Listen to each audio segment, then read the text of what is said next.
ஆண்டவருடைய பரிசுத்த நாமம் இந்த காலை வேளையிலே மகிமைப்படுவதாக. நம்மளை எல்லாம் ஆண்டவர் ஒரு விஷயம் கூட நம்மளை எல்லாம் ஆண்டவர் கூட்டி சேர்த்திருக்கிறார். அவருடைய நாமம் பரிசுத்தப்படுவதாக. கர்த்தர் நல்லவர். அல்லேலூயா. கர்த்தர் நல்லவர் என்பதை ருசித்து பாருங்கள். அவர்கள் நம்பிக்கையா இருக்கிற மனுஷன் பாக்கியம். கர்த்தர் யார் நல்லவர் ருசிக்கிறாங்களோ அவங்க பாக்கியம். கர்த்தர் நல்லவர் என்பதை ஒவ்வொரு நாளும் நாம் ருசிக்கல. இந்த தாழ்வுல, நம்முடைய உயர்வுல, நம்முடைய பலவீனத்துல, நம்முடைய சுகவீனத்துல, நம்முடைய எல்லா நிலைமையிலும் நாம் கர்த்தர் நல்லவர் என்பதை ஒவ்வொரு நாளும் நாம் ருசித்து பார்க்கும் பொழுது நம்முடைய இருதயம் சொல்லும், என்றைக்குமே அவர் நல்லவராகவே இருக்கிறார். அல்லேலூயா. சொல்லுங்கள், அவர் நேற்றும் இன்றும் என்றும் மாறாதவர். நேற்றுக்கு இருக்கிற அதே ஆண்டவர் தான் இன்றைக்கும் இருக்கிறார். இன்றைக்கு இருக்கிற ஆண்டவர் தான் நாளைக்கு இருக்க போகிறார். 1987 நான் பிறந்தேன் அப்படிங்கிறதுக்காக 87 இருந்த ஆண்டவர் இன்னைக்கு வித்தியாசமா இருக்க போறதில்ல. 2000 வருஷத்துக்கு முன்னாடி எழுதப்பட்ட வேத புத்தகம் தான் இன்னைக்கு நம்ம என்ன பண்ணிட்டு இருக்கிறோம், வாசிச்சுட்டு இருக்கிறோம். ஸோ ஆண்டவர் எப்பவுமே நல்லவராகவே இருக்கிறார். அவருடைய பரிசுத்த நாமம் மகிமைப்படுவதாக. கர்த்தருடைய நாமத்தை மாத்திரம் நம்ம உயர்த்திக்கிட்டே இருக்க இந்த வாழ்க்கையில ஒரு பெரிய மாற்றத்தை ஆண்டவர் தருவார். எத்தனை பேர் விசுவாசிக்கிறீங்க?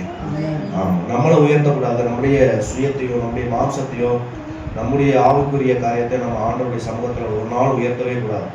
நம்ம கர்த்தருடைய நாமத்தை மாத்திரம் நம்ம என்ன பண்ணணும், உயர்த்திக்கிட்டே இருக்கோம். நல்லவர், அவருடைய கிருபை என்றும் உள்ளது அப்படின்னு அவருடைய நாமத்தை உயர்த்த அவருடைய கிருபை என்னாலும் நம்மோடு கூட கடந்து வரும். அல்லேலூயா, அல்லேலூயா. சரி, வந்திருக்கிறவங்களை யாரும் மீண்டும் ஒரு விஷயம் இயேசு நாமத்தில் வாழ்த்துக்கிறோம், வரவேற்கிறோம். கர்த்தர் நல்லவர். இந்த 2 மாதம் மே, ஜூன் ஆகிய இந்த வெயில் காலம் குறையிற வரை நான் அவசரம்லாம் ஓட மாட்டேன்.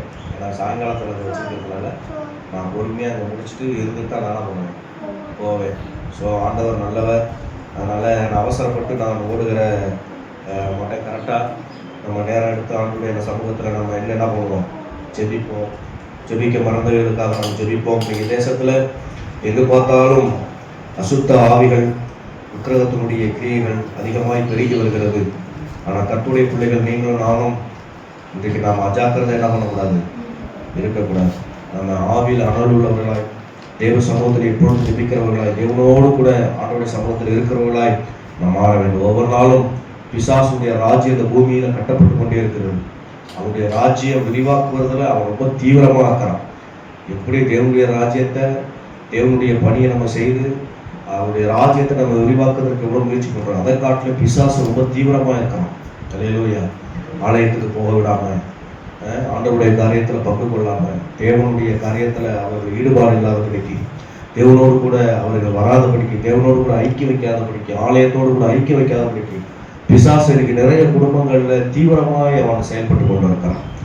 அவன் அவனுடைய ராஜ்யத்தை கட்டுவதற்கு பயங்கரமாக என்ன பண்ணுறான், செயல்பட்டு கொண்டு இருக்கிறான். விசுவாச பிள்ளைகள் எப்படியாவது வலிவி போகணும், ஆண்டவரை விட்டு தூரம் போகணும், பின்மாற்றம் அடையணும், ஆலயத்துக்கே வரக்கூடாது. ஏதோ தேவைக்கு மட்டும் ஆலயத்துக்கு வர்றது, தன் பிள்ளைகளுக்கு திருமணம்னா ஆலயத்துக்கு வர்றது, இல்லை ஏதாவது ஒரு காரியம்னா ஆலயத்துக்கு வர்றது, இல்லை எனக்கு ஏதாவது பலவீனமாயிட்டுனா ஆலயத்துக்கு வர்றது, கர்த்தரை தேடுறது. அப்படின்னா நம்ம ஒரு நாள் இல்லாதபடிக்கு ஒவ்வொரு நாளும் நம்ம ஆலயத்தை தேடுகிற பிள்ளைகளாக நம்ம என்ன பண்ணணும், மாற வேண்டும். ஏதோ ஒரு வாரம் வந்துட்டோங்கிறதுக்காக ஆவிக்குரிய ஜீவியத்தில் நம்ம ஒரு நாள் திருப்தி அடைந்துடவே கூடாது. நான் அந்த ஒரு வாரம் போயிட்டேனே சர்ச்சைக்கு, அதனால் இன்னும் அடுத்த 2 வாரம் நான் எங்கேயாவது ஒரு ப்ரோக்ராம் நம்ம செட் பண்ணிட்டு நம்ம என்ன பண்ணக்கூடாது, ஒரு நாளும் போகவே கூடாது. ஒரு வாரத்தில் நம்ம திருப்தி அடைஞ்சிடவே கூடாது. ஒவ்வொரு நாளும் ஒவ்வொரு வாரமும் ஆண்டோடைய சமூகத்தில் நம்ம ஆண்டோடைய வேத வசனங்களை கேட்டு தியானம் பண்ணி அவருக்குள்ள நம்ம பலப்படுறதுக்கு, ஆவிக்குரிய ஜீவியத்தில் பலப்படுறதுக்கு நாமளே என்ன பண்ணணும். ஆமாம், கர்த்தர் நல்லவர். ஆமென், அல்லேலூயா. இன்னைக்கெல்லாம் காலையில் காவனூர்லேருந்து ஃபோன் பண்ணி நீங்கள் வரவே மாட்டேங்கிறீங்க, ஒரு வாரமாக வந்துட்டு போங்க. எங்கள் ஐயர்லாம் வந்தாருன்னா எப்போ வந்தாலும் காணிக்கப்பட்டு தான் பேசுகிறேன். எப்போ வந்தாலும் காணிக்கப்படுது, சந்தா கூட பிரசங்கமே பண்ண மாட்டேன். பிரசங்கம் பண்ணாலே எங்களுக்கு அதை இது என்னாச்சு, ஊழியம் அப்படி கிடக்கே, சபை அப்படி கிடக்கே, அவங்களுக்கு அப்படி பாரமே இல்லை. நீங்கள் ஒரு வாரமாக வந்துட்டு போங்க. நீங்களாம் வந்தீங்கன்னா காணிக்கப்பட்டே பேச மாட்டீங்க. எப்படி ஜனங்களுக்கு வசனங்களை சொல்லிக் கொடுக்குறீங்க, அது மாதிரி அவங்க சொல்லிக் கொடுக்க ரொம்ப வருத்தப்பட்டாங்க. வர சொல்லி மனைவிட அப்படிலாம் போயிடக்கூடாது, ஊழியத்தை விட்டுட்டு அப்படிலாம் நம்ம போயிடக்கூடாது அப்படின்னா. அப்படிலாம் நம்ம என்ன பண்ணுறாங்கன்னா, சபைகளுக்கு இன்னைக்கு ஊழியக்காரர்கள் தேவைப்படுகிறது. கிராம சபைகள், கிராமத்தில் இருக்கிற நலிந்து போன சபைகள், அந்த ஜனங்களை உருவாக்குவதற்கு சரியான ஆள் கிடைக்காம, சரியான போதர்கள் இல்லாதபடிக்கு மாம்சத்தில் ஓடிக்கொண்டு இருக்கிறாங்க. அல்லேலூயா. நீங்களும் நானும் பாக்கியவான்கள். கர்த்தர் நம்மளை கொடுத்துருக்கிறாருன்னா நீங்களும் நானும் வாக்கியம். ஒரு நாளும் ஒருபோதும் நம்ம மிஸ் பண்ணிடவே கூடாது ஆண்டவருடைய காரியத்தை. அல்லேலூயா. சரி, கலாத்தியர் புஸ்தகம் அந்த 5வது அதிகாரம் 1-4 வசனங்களை வாசிப்போம். இது ஒரு முக்கியமான ஒரு வேத பகுதியே. எனக்கு இந்த பகுதியில் நிறைய விஷயங்கள் என் மனதில் ஓடினாலும் இந்த வசனத்தை படிக்கும் பொழுது ஆண்டவர் எனக்கு ஒரு தலைப்பை கொடுத்தார். நம்ம வாசிப்போம், பிறகு நம்ம ஆனபடினாலே நீங்கள் மறுபடியும் அடிமைத்தனத்தின்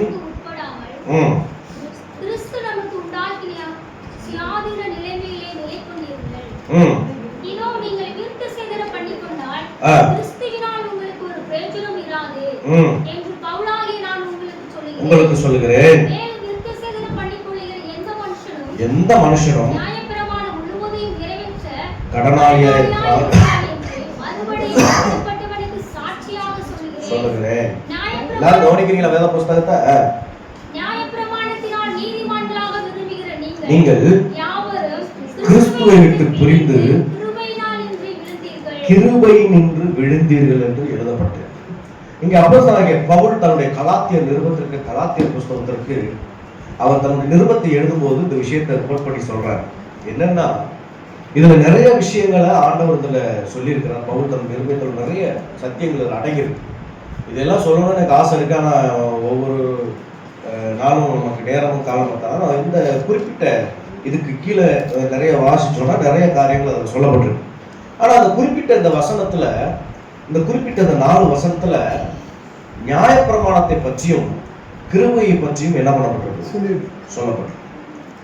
நியாயப்பிரமாணத்தின்படி ஒருவன் வாழுகிறான் என்றால் அதான் சொல்லப்பட்டிருக்கு. நீங்கள் விருத்த சேதனம் பண்ணி கொண்டால் கிறிஸ்துவினால் உங்களுக்கு ஒரு பிரயோஜனமும் விராது என்று பவுலாகிய நான் உங்களுக்கு சொல்கிறேன். மேலும் விருத்த சேதனம் பண்ணி கொள்கிற எந்த மனுஷனும் நியாயப்பிரமாணம் முழுவதையும் அவன் நிறைவேற்ற கடனாளியா இருக்கிறான், என்று மறுபடியும் அப்படிப்பட்டவனுக்கு சாட்சியாக சொல்லுகிறேன் அப்படின்னு சொல்றாரு. முதல் வசனத்துல வாசிங்க. முதல் வசனத்தை, நீங்கள் மறுபடியும் அடிமைத்தனத்துக்குள்ள போக கூடாமல் கிறிஸ்து நமக்கு உண்டாக்கின சுயாதீன நிலைமையிலே நிலை கொண்டிருங்கள். அப்ப நல்லா கவனிச்சீங்களா? மீண்டும் நாம் அந்த நியாய பிரமாணம் என்னும் அடிமைக்குள்ள நம்ம என்ன பண்ணிடக்கூடாது? போகக்கூடாது. நியாய பிரமாணம் அடிமை. நியாய பிரமாணம் நீங்க பழைய ஏற்பாட்டை நீங்க முழுவதும் படிச்சீங்கன்னா அங்கே ஆண்டவர் சில கட்டளைகளை கொடுப்பார், நியாய பிரமாணங்களை கொடுப்பார். கண்ணுக்கு கண், பல்லுக்கு பல், ஒருவன் தப்பு செஞ்சுட்டா பாளையத்துக்கு புறம்பே, அப்படி நியாய பிரமாணத்தின்படி நிறைய விஷயங்கள் சொல்லப்பட்டிருக்குது. நீங்க நியாய பிரமாணத்தின்படி நீங்க வாழ்ந்தீங்கன்னா கிறிஸ்து நமக்கு உண்டாக்கின சுயாதீனம், கிறிஸ்து இந்த உலகத்திற்கு வந்து நமக்கு சிலுவையில ரத்தம் சிந்தி உங்களுடைய பாவம், என்னுடைய பாவம், எல்லாருடைய பாவத்துக்காக அவர் மரித்து ரத்தம் சிந்ததற்கான காரணம் என்னன்னா, நமக்கு சுயாதீனத்தை என்ன பண்ணியிருக்கிறாரு? நிலைமையில நிலை கொண்டிருக்கும்படி ஆண்டவர் நமக்கு உதவி செய்திருக்கிறார். நம்ம சுயாதீனமாய் செயல்பட, நியாயப்பிரமாணத்தின்படி நம்ம செயல்பட அல்ல, நம்ம சுயாதீனமாய் காரியங்களை நம்ம ஃப்ரீயா ஆண்டவரோடு கூட பேச, ஃப்ரீயா ஆண்டவரோடு கூட உறவாட, தேவ சமூகத்தில் வருவதற்கு அப்போ சுயாதீனமான காரியங்களை நமக்கு ஆண்டவர் சிலுவையின் மூலமாக நமக்கு எதை கற்றுக் கொடுத்தார்? நியாயப்பிரமாணத்தை விலக்கி வைத்தார். அல்லேலூயா. அப்படி ஒருவேளை நீங்க நியாயப்பிரமாணத்தின்படி வாழணும்னு நினைச்சீங்கன்னா, விருத்த சேதனம் பண்ணா நாம எதற்கு கடன்பட்டவர்களா இருக்கிறோமா? அந்த கடமைகளை செய்வதற்கு நாம் கடமைப்பட்டவராக இருக்கிறோம். புரியுதா உங்களுக்கு நான் சொல்றது? என்ன கடமை?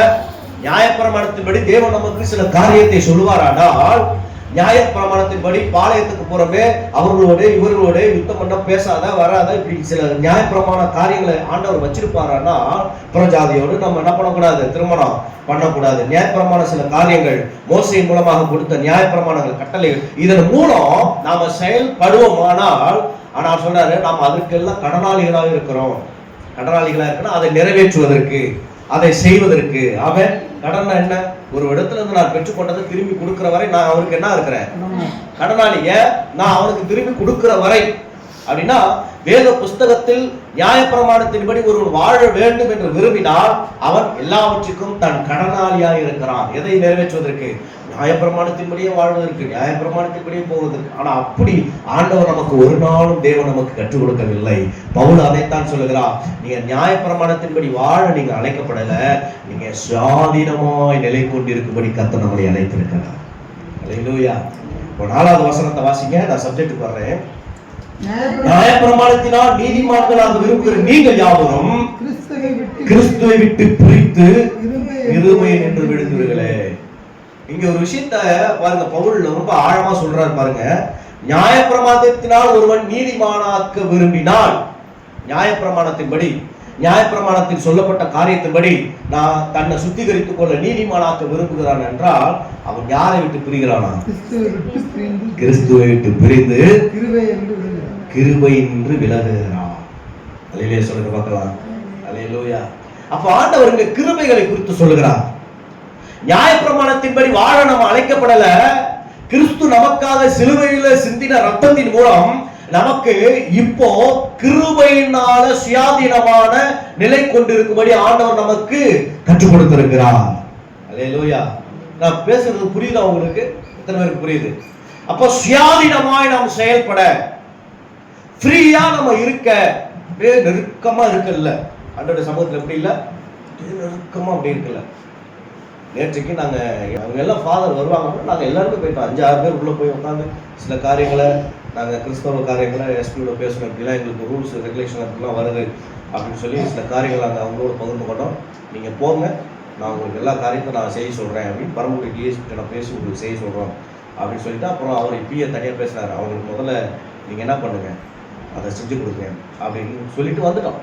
இப்போ நான் எதுவும் சொல்ல வரேன்னா, சாதாரண ஒரு உலக மனுஷனை சந்திக்க அங்கே போகிறதுக்குள்ளே மொபைலை கொண்டு போகக்கூடாது, அப்புறம் சைலண்டாக ஒரு டீசெண்டாக ஒரு ஒழுங்கு கடைப்பிடிக்கணும். 2 பேருக்கு முன்னாடி ஒரு சாதாரண ஒரு உலக மனுஷனை பார்க்கறதுக்கு இவ்வளவு ரூல்ஸு ரெகுலேஷன், ஒரு பயபக்தி இருக்குமானால் அந்த சராசரங்களை படைத்த இறைவனை சந்திக்க நமக்கு எப்படி பயபக்தி இருக்க வேண்டும். ஆனால் நாமெல்லாம் என்ன பண்ணிடுறோம், ஏனோ தானோ என்று என்ன பண்ணிடுறோம், ஏனோ தானோன்னு வர்றோம். அதான உண்மை. நமக்கு என்னைக்காவது கடவுள் பயம் இருந்திருக்குதா? ஐயோ, இந்த பைபிளை எடுக்கும்போது என்னைக்காவது யாருக்காவது ஒரு பயபக்தி வந்திருக்குதா? இந்த வேதத்தை நான் படிக்க போறேன், இந்த வேதம் என்னோட கூட பேசக்கூடியது, இந்த வேதத்தை நான் அசால்ட்டா வைக்க மாட்டேன், எங்கேயோ ஒரு இடத்துல வைக்க மாட்டேன், இதை நான் பத்திரமா பாதுகாத்துக் கொள்வேன், நான் தேவ சமூகத்துக்கு வரேன், நான் தேவனுடைய ஆலயத்துக்கு வரேன், என்னைக்காவது நமக்கு பயபக்தி இருந்திருக்குதா? சொல்லுங்க பார்க்கலாம். ஆனா அன்னைக்கு நியாயப்பிரமாணத்தின்படி வாழ்ந்தா அந்த ஆலயத்திற்கு புறம்பே நின்று கொள்ள வேண்டும், ஆலயத்துக்குள்ள வர முடியாது, ஆசாரியன் மட்டும்தான் உள்ள வரணும். அந்த ஆசாரியன் இந்த இந்த இந்த மகா பரிசுத்த ஸ்தலத்திற்கு வர்றதுக்கு முன்னாடி அவர் தன்னை 7 நாள் சுத்திகரித்துக் கொள்வார். சுத்திகரித்துக் கொண்ட பிறகுதான் அவர் எங்க வரணும், மகா பரிசுத்த ஸ்தலத்துக்கு வரணும். அப்படி மகா பரிசுத்த ஸ்தலத்துக்கு வந்த பிறகு அவர் உயிரோடு இருக்கிறாரா ஜீவனோடு இருக்கிறாரா ஒரு கம்பி ஒரு செயினை கட்டி வெளியில இழுத்து பார்ப்பாங்க. அவர் இழுக்கும் போது நம்ம அப்படி உள்ள போனா பரவாயில்ல, ஆளு உயிரோட தான் இருக்கிறாரு, இவர் எந்த தப்பும் பண்ணல அப்படின்னு. ஏன்னா இந்த மகா பரிசுத்த ஸ்தலத்தில் ஆண்டவர் இருப்பார், அவர் அடிச்சிருவாரு. ஏன்னா பரிசுத்தத்தை அவ்வளவு விரும்புகிற ஆண்டவர், அன்றைக்கு நியாய பிரமாணத்தின்படி ஆண்டவர் என்ன பண்ணார், கிரியை செஞ்சார். ஆனா இன்றைக்கு அப்படி அல்ல அப்படின்னு சொல்லுங்க. அல்லேலூயா. நம்ம நினைச்ச நேரம் ஜெபம் பண்றோம், நினைச்ச நேரம் பாட்டு படிக்கிறோம், நினைச்ச நேரம் என்ன பண்றோம், நமக்குன்னு ஒரு ஒழுங்கு இல்லை. நம்ம என்ன பண்றோம், நம்ம ஆண்டவர் தானே கிருபை அப்படின்னு நம்ம என்ன பண்றோம், நம்ம சில காரியங்களை நம்ம என்ன பண்றோம், ஆண்டவர்கிட்ட ஃப்ரீயா வந்துடுறோம், சுயாதீனமா வந்துடுறோம். தேவன் சிலுவையின் மூலமாக கொடுத்த அந்த சுயாதீனம். ஆனா சபை ஒழுங்குன்னு ஒன்று இருக்கிறது, அதற்கு நாம் கட்டுப்படுத்தான் ஆக வேண்டும். 9 மணினா நம்ம என்ன பண்ணணும் முன்னாடியே. ஆனா நம்ம அந்த சுயாதீனத்தை நம்ம மிஸ்யூஸ் பண்றோம், அந்த ஒழுங்கு நம்ம என்ன பண்ணிடுறோம், மிஸ்யூஸ் பண்ணிடுறோம். அல்லேலூயா. அப்ப நான் யோசிச்சுக்கிட்டே வந்தேன், ஒரு சாதாரண ஒரு உலக மனுஷனை பார்க்கவே இவ்வளோ நம்ம ஒரு ரூல்ஸ் ரெகுலேஷன் வருதுன்னா, நம்ம ஆண்டவருடைய சமூகத்துல போகும் பொழுதெல்லாம் நமக்கு உண்மையிலேயே இந்த ஜனங்களுக்கு ஒரு பயபக்தியை நம்ம உண்டாக்க வேண்டும், நமக்கு அந்த பயபக்தி வர வேண்டும் அப்படிங்கிற எண்ணம் நமக்கு என்ன பண்ணிடுச்சு. நீங்க இஸ்லாம் மார்க்கத்துல சேர்ந்த நபர்கள் பார்த்தீங்கன்னா, அவங்க தொழுகைக்கு உள்ள போகும்போது அவங்க என்ன பண்றாங்க சொல்லுங்க, ஒன்னொன்னா சொல்லுங்க. 1 2வது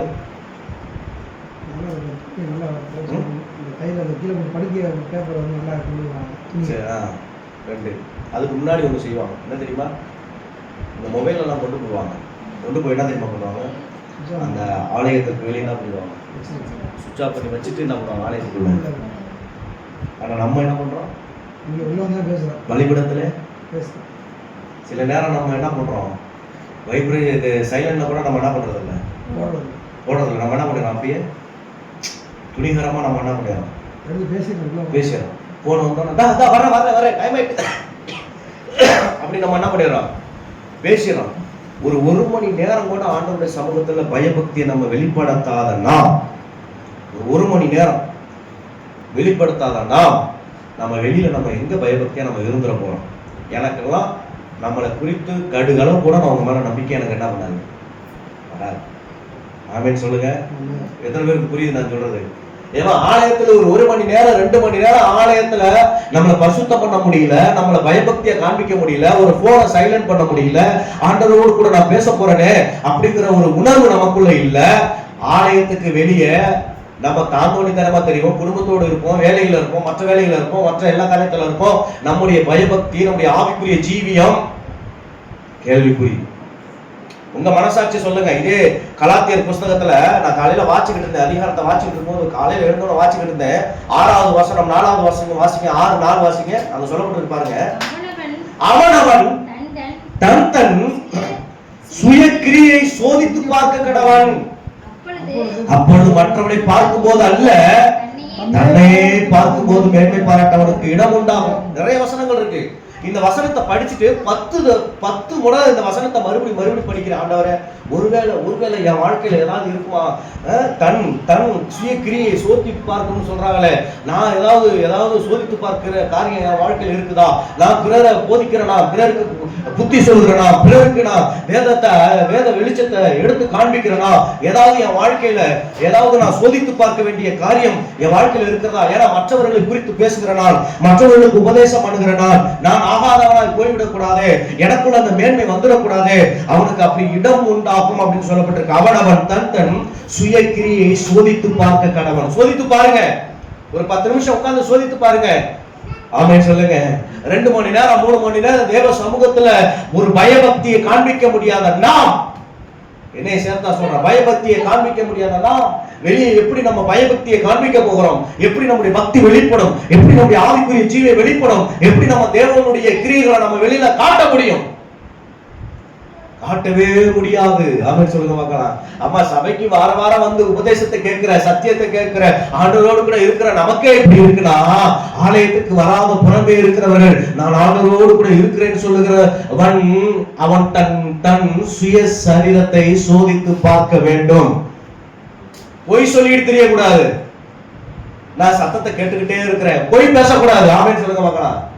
சத்தம் கேட்டா உன் வாழ்க்கை பரிசுத்தமா மாறிடுமா?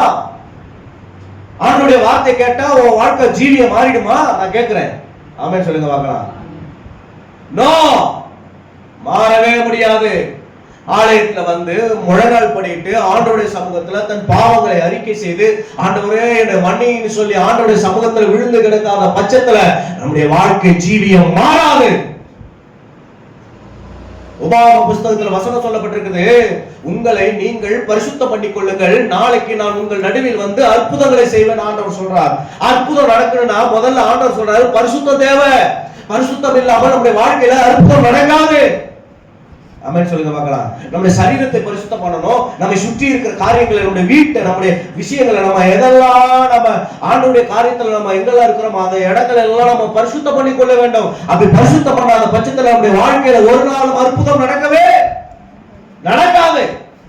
அற்புதம் எனக்கு வேணும், எனக்கு சுகம் வேணும் அப்படின்னா முதல்ல ஆண்டவர் சொல்றாரு, ஒண்ணு நீ என்ன பண்ணு, பரிசுத்தம் இல்லாத இடத்துல தேவன் இருக்க மாட்டார். இருதயத்தில் சுத்தம் இல்லாதவர்கள் தேவனை தரிசிக்க முடியாது. அப்படின்னா இருதயத்துல சுத்தம் இருக்கணும், இருதயத்துல பரிசுத்தம் இருக்கணும். இருதயத்தில் அவன் தன் சுய கிரியை சோதித்து பார்க்க கடவன். யாரா இருந்தாலும் சரி, ஊழியம் செய்கிற நானா இருந்தாலும் சரிதான், நீங்களா இருந்தாலும் சரிதான், நான் உட்கார்ந்து ஆண்டவருடைய சமூகத்துல சோதித்து பார்க்கணும். என் கிரியை எப்படி இருக்கிறது, என்னுடைய பார்வை எப்படி இருக்கிறது, என்னுடைய பேச்சு எப்படி இருக்கிறது, நான் எல்லாரையும் ஒண்ணு போல நேசிக்கிறேனா, எல்லாரையும் ஒண்ணு போல அன்பு காட்டுறேனா, நான் அம்மாவுக்கு காட்டுற அன்பு தான் அவங்களுக்கு காமிக்கிறேன், அவங்களுக்கு காட்டுற அன்பு இவங்களுக்கு காமிக்கிறானா, இல்ல என்னுடைய அன்பு பாரபட்சமா இருக்கிறதா? என்னைக்காக நம்ம சோதித்து பார்க்கிறோம். தன் சுய கிரியைகளை சோதித்து பார்க்க வேண்டும். ஆமென் சொல்லுங்க பார்க்கலாம். அல்லேலூயா. நம்முடைய அன்பு பாரபட்சம். ஒருவேளை ஜனங்களுக்குள்ள விசுவாசிகளுக்குள்ள சில தடுமாற்றங்கள் இருக்கலாம், சில பிரச்சனைகள் இருக்கலாம். ஆனா அதெல்லாம் நான் ஒத்துக்கொள்கிறேன். ஆனா நான் எல்லாரோடும் கூட ஒரே பட்சமா தான் நான் பேச வேண்டும். நான் லியோ கிட்ட காட்டுற அன்பை தான் நான் அருண்கிட்ட காட்டணும், அருண்கிட்ட காட்டுற அன்பை தான் நான் இங்கேயும் காட்டணும், இவங்கள்ட்ட காட்டுற அன்பை தான் சிஸ்டர்கிட்டையும் காட்டணும், அதே அன்பை தான் அவங்கள்ட்ட காட்டணும். எல்லாரையும் நான் ஒன்று போல தான் நேசிக்கணும். ஆமென் சொல்லுங்க பார்க்கலாம். இவங்க கொடுக்குறாங்க, இவங்க கொடுக்கல அப்படின்னா அந்த ஆத்துமா விடறி போயிடும். அந்த ஆத்துமா எங்க போயிடும்? ஆமா, அது விழுந்து போயிடும், அது பின்மாற்றமா போயிடும். நான் எல்லா இடத்திலும் ஒரே மாதிரி அன்பு காட்டினாதான் ஆமென் சொல்லுங்க பார்க்கலாம் இதை கொண்டு போக முடியும். இல்லைன்னா அந்த பரலோகத்தில் கொண்டு போகவே தன் சுய கிரியை சோதித்து பார்க்க கடவன். அடிக்கடி உட்கார்ந்து சோதித்து பார்க்கணும். நான் படிக்கும்போது சொல்லுவாங்க, ஒரு நாள் முழுவதும் நம்ம செஞ்ச வேலையை இரவு தூங்கும் போது 10 நிமிஷம் உட்கார்ந்து என்ன பண்ணணும்? யோசிக்கணும். ஏதாவது பிழை இருக்குமானா, ஏதாவது தவறு இருக்குமானா, நாளைக்கு நான் மறுபடியும் அதை என்ன பண்ணக்கூடாது, செய்யக்கூடாது. நம்ம எல்லாம் மனிதர்கள், நம்ம எல்லாம் பலவீனமானவர்கள். தவறி போகிறது தவறு கிடையாது, விழுந்து போகிறது தப்பு கிடையாது. ஆனா மீண்டும் அதே தவறை நம்ம மீண்டும் மீண்டும் செய்வோமானால் பரலோகத்துல நமக்கு கேள்விக்குறிதான் இடம். ஆமென் சொல்லுங்க பார்க்கலாம். நியாய பிரமாணத்தினால் ஒருவன் நீதிமானாக்கப்படுவானால் ஏன் கிறிஸ்து நமக்காக சிலுவையில் ரத்தம் சிந்தினார்? ஏன் நமக்காக அவர் பாடுபட்டார்? நியாயப்பிரமாணத்தின் மூலம் ஆலயத்துக்கு வர முடியாது, மகாபரிசுத்தலத்துக்கு வர முடியாது. ஆனா இயேசு கிறிஸ்து சிலுவையை தொங்கின மூலம் திரைச்சீலை 2 கிழிந்தது. நீ இதுதானே உனக்கு தடை? எது தடை? ஆலயத்துக்கு வர முடியாம, மகா பரிசுத்தலத்துக்கு வர முடியாம, அந்த பரிசுத்தலத்துக்கு வர முடியாம பலி செலுத்துற இடத்துல நின்றுகிட்டு இருக்கிற இதான உனக்கு தடையா இருக்குது. நான் திரைச்சீலை 2 கிழிச்சிடுறேன் அப்படின்னு சொல்லுங்க பார்க்கலாம். கிழிச்சுட்டார் ஆண்டவர். யாரு வேணாலும் வந்து மண்ணால் போட்டு சோம்பலாம், கிழிச்சுட்டார். ஆனா அன்னைக்கு நியாயப்பிரமாணத்தின் மூலம் வாழும்போது அப்படி கிடையாது. அப்படின்னு சொல்லுங்க பார்க்கலாம். அன்னைக்கு ஆசாரியன் தேவனிடத்துல சமூகத்துல ஜெபிப்பான், ஜனங்களுக்காக மன்றாடுவான், அழுகுவான், புலம்புவான். இன்றைக்கு அப்படி அல்ல. எல்லாரும் ஜெபிக்கலாம், எல்லாரும் ஜெபிக்கலாம். ஆமென் சொல்லுங்க பார்க்கலாம். நியாயப்பிரமாணத்தினால் ஒருவன் நீதிமானாக்கப்பட முடியாது. அதனாலதான் கிறிஸ்து சிலுவையில் தொங்கினதன் மூலம், அவர் நமக்காக அடிக்கப்பட்டு மறிக்கப்பட்டதன் மூலம் நமக்கு கிருபையை ஆண்டவர் கொடுத்திருக்கிறார். கிருபை என்ன தெரியுங்களா? தகுதி இல்லாத ஒன்றை தகுதிப்படுத்தும். ஆமென். தகுதி இல்லாத ஒன்றை தகுதிப்படுத்துவதான் கிருபை. அப்ப நம்ம எல்லாம் தகுதியே கிடையாது. நான் 12ஆம் ஃபெயில். அதுக்கு மேல என்னால படிக்க முடியல, படிக்க வைக்க மாட்டேன்னாங்க. கொண்டு போய் பைபிள் காலேஜ் விட்டுட்டாங்க. தகுதியே கிடையாது ஊழியத்தை, இந்த பைபிள் படிக்கிறதுக்கு எனக்கு தகுதியே கிடையாது. ஆனாலும் கர்த்தர் என்னை தகுதிப்படுத்தியிருக்கிறார். பாட்டு பாட எனக்கு தகுதி கிடையாது, ஆனாலும் கர்த்தர் தகுதிப்படுத்தியிருக்கிறார். பிரசங்கம் பண்ண தகுதி கிடையாது, ஆனாலும் தகுதிப்படுத்திருக்கார். காரணம் என்ன தெரியுமா? நான் நியாயப்பிரமாணத்தின்படி வாழ்வானால் இன்றைக்கு வரைக்கும் நான் எங்க வாழ்ந்துகிட்டு இருந்திருப்பேன். ஆனா கிறிஸ்து அவர் சிலுவையின் மூலம் நமக்கு கிருபையை கொடுத்ததுனாலதான் கிருபை. அதான் சொல்லப்பட்டிருக்கல, நியாயப்பிரமாணத்தின் மூலம் நீதிமன்றாக்க விரும்புகிற நீங்கள் யாவரும் கிறிஸ்துவை விட்டு பிரிந்து கிருபை நின்று விழுந்தீர்கள். கிருபை போச்சு, கிருபை நின்று நம்ம விழுந்துட்டோம். நியாயப்பிரமாணம் அது எனக்கு இது எனக்கு அப்படி சொல்லி ஓடணும்னா கிருபை உங்க கூட நிக்காது. ஆமென் சொல்லுங்க பார்க்கலாம். ஆண்டவரே உங்களால இல்ல அப்படியே விட்டுணும். ஆண்டவர் சமூகத்துல தன்னை அப்படியே தாழ்த்திடணும். என்னால ஒன்று இல்லப்பா, உங்க கிருபையினால என்ன தாங்குங்கப்பா, உங்க கிருபையினால என்ன நடத்துங்கப்பான்னு சொல்லி பாருங்க. தேவ சித்தத்துக்கு ஒப்பு கொடுத்து பாருங்க. என்னால இதை முடியும், என்னால இந்த பேயை ஓட்ட முடியும், என்னால இதை பிரசங்கிக்க முடியும், என்னால இந்த ஊழியத்தை செய்ய முடியும்ங்கிற அந்த ஆணவ பெருமை இருக்கக்கூடாது. என்னால இதை முடியும், இந்த பணத்தினால என் குடும்பத்தை இதை சாதிச்சிட முடியும் நம்ம நினைப்படக்கூடாது. ஆண்டவருடைய சமூகத்தில் விழுந்து கிடக்கணும். பல லட்சங்கள் நம்முடைய வாழ்க்கையில் இருந்தாலும் அந்த லட்சங்களை தேவ சமூகத்துல விட்டு கொடுத்து, ஆண்டவரே இதை நான் செய்ய போகிறேன், ஆண்டவர் சித்தத்துக்கு நம்ம ஒப்பு கொடுக்கணும். அதுதான் கிருபை, அதுதான் கிருபை. கிருபை நின்று நீங்க விழுந்தீர்கள். இந்த கிருபை ஏன் நம்மளை விட்டு போச்சு? ஏன் அந்த கிருபை நம்மளை விட்டு போயிட்டு, ஏன் அந்த கிருபையினால நம்ம விழுந்து போனோம்? ஏன் மீண்டும் ஆதியில இருந்த அந்த அன்பை நம்ம மறுபடியும் கொண்டு வர முடியல?